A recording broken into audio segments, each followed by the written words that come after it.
오늘의 큐티 말씀은 민수기 22장 1절부터 20절입니다. 제목 발락과 발람. 먼저 앞뒤 문맥을 살펴보겠습니다. 이스라엘 백성들이 에돔 땅을 우회하여서 모압 평지 쪽으로 진출하는 가운데 요단 동편에 있는 아모리와 바산을 정복하였습니다. 이스라엘 백성들이 거침없이 승리하면서 전진하자 모압 왕 발락이 두려움을 느끼게 됩니다. 모압 왕 발락이 두려웠던 이유는 모압은 아모리와의 전쟁에서 패배하여 땅을 빼앗긴 상태인데 이스라엘이 아모리를 한 번에 제압했기 때문입니다. 그래서 모압 왕 발락은 이웃나라 미디안과 군사적인 동맹을 맺으며 이스라엘을 대비합니다. 오늘 묵상한 말씀에 이름이 비슷한 발람과 발락이 등장합니다. 모압 왕 이름은 발락이고 발람은 예언자인데 모압 왕이 고용한 사람입니다. 불안한 나머지 모압 왕 발락은 예언자 발람을 불러서 이스라엘을 저주하려고 합니다. 문단을 나눠보겠습니다. 1절부터 4절은 이스라엘을 두려워하는 모압 왕 발락, 5절부터 20절은 머뭇거리는 예언자 발람. 1절에 보면 이스라엘 자손이 또 길을 떠나서 모압 평지에 진을 쳤습니다. 이스라엘 백성들이 진을 친 곳은 요단강 가까이 곧 여리고 건너편입니다. 이스라엘 백성들이 모압 평지 곧 요단강 여리고 맞은편에 진을 쳤다는 것은 곧 요단강을 건너기 위해 준비하고 있다는 것을 말해주고 있습니다. 장소적으로 보면 바로 요단강 건너이지만 출애굽 2세들에게 또다시 여호와의 말씀, 율법, 규례를 설명해야 하므로 신명기가 기록되어 있습니다. 2절에 보면 십볼의 아들 발락은 이스라엘이 아모리 사람들에게 행했던 모든 일들을 보았습니다. 발락이 본 것은 이스라엘 백성들이 아모리를 단번에 쳐부수고 그 땅을 정복한 것입니다. 그래서 모압 왕 발락은 두려움을 느낍니다. 모압은 아모리에게 크게 패배하여 땅을 잃은 상태인데 그 아모리가 이스라엘에게 단번에 패배했으니 두렵지 않을 수 없었습니다. 4절에 보면 겁에 질린 모압 사람들이 미디안 장로들에게 이 큰 무리들이 우리 주변에 있는 것 모든 것을 먹어치우는데 마치 소가 밭의 풀을 뜯어 먹는 듯 한다고 하였습니다.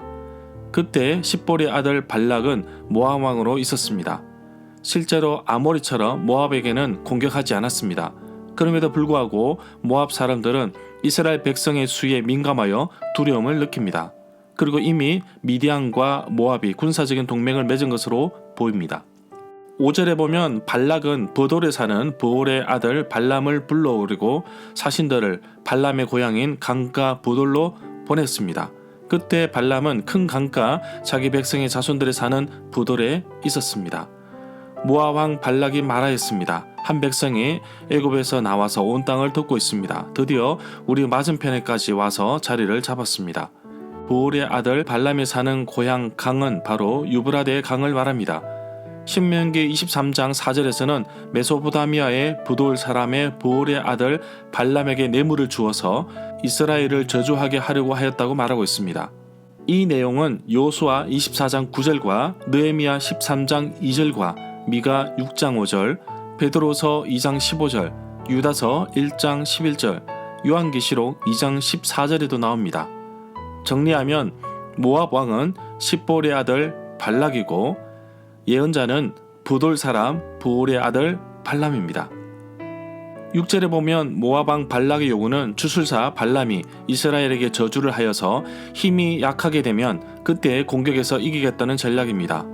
모압 왕 발락은 이스라엘 백성들이 자신에게 위협적이라고 표현하였는데 일단 백성의 수가 많고 또 모압을 공격하여 땅을 빼앗은 아모리를 이스라엘이 단번에 공격하여 이겼기 때문에 긴장하지 않을 수 없었습니다. 11절부터 12절에 보면 브돌 사람 브올의 아들 발람이 저주하면 이스라엘이 힘이 약해져서 모압 왕 발락이 유리하게 될 것이라고 하였지만 하나님께서 발람에게 애굽에서 나온 그 백성들은 복을 받은 자들이니 저주하지 말라고 말씀하십니다. 15절부터 18절에 보면 모압 왕 발락이 다시 발람에게 2차 사절단을 보내어서 다시 부릅니다. 후하게 보답하겠다고 말하며 꼭 와서 이스라엘 백성들을 저주해 달라고 말합니다. 그러나 발람은 모압 왕 발락이 보낸 신하에게 아무 일도 할 수 없다고 합니다.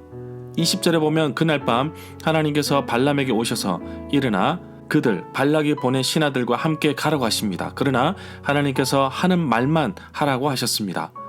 모압 왕 발락이 요구하는 저주가 아닌 하나님께서 지시하신 말만 하도록 하였습니다.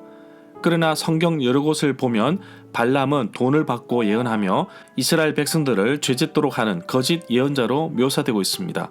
이러한 내용들은 베드로후서 2장 15절부터 16절, 유다서 1장 11절, 요한계시록 2장 14절에 나옵니다. 절마다 상세한 설명과 구절에서 그리고 핵심 내용과 중심 줄거리는 네이버 블로그에 올려져 있습니다. 내게 주시는 교훈입니다.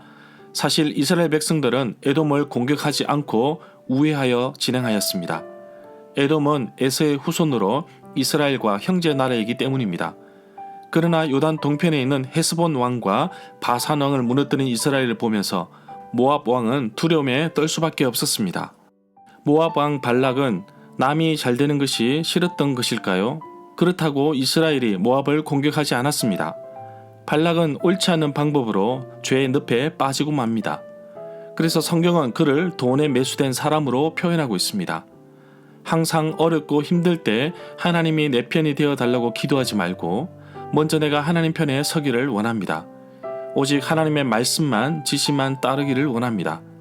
하나님이 축복하신 백성을 아무도 저주하지 못하듯이 하나님이 선택한 나는 사탄이 공격하지 못하며 세상 어떤 것도 나를 하나님의 사랑에서 끊을 수 없다는 것을 믿음으로 고백합니다.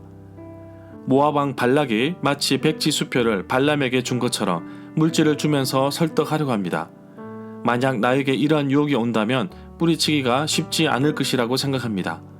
발람이 처음에는 잘 거절했습니다. 그러나 계속되는 요구 가운데 결국 마음을 빼앗겨 버립니다. 죄가 처음 나에게 다가올 때, 즉 유혹이 올 때 차단해야 합니다. 유혹이 나의 의지와 결합하면 죄로 이어지고 죄의 결과는 사망입니다. 그래서 죄는 모양이라도 버려야 하고 죄는 애초부터 차단해야 합니다.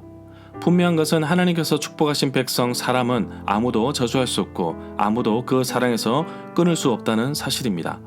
그래서 오늘 하루도 하나님의 자녀로서 하나님이 기뻐하시는 일이 아닌 것은 차단하고 하지 말고 포기하고 질질 끌지 말고 오직 하나님의 뜻과 하나님의 인도하심 속에서만 살아가는 하루가 되기를 간절히 소망합니다.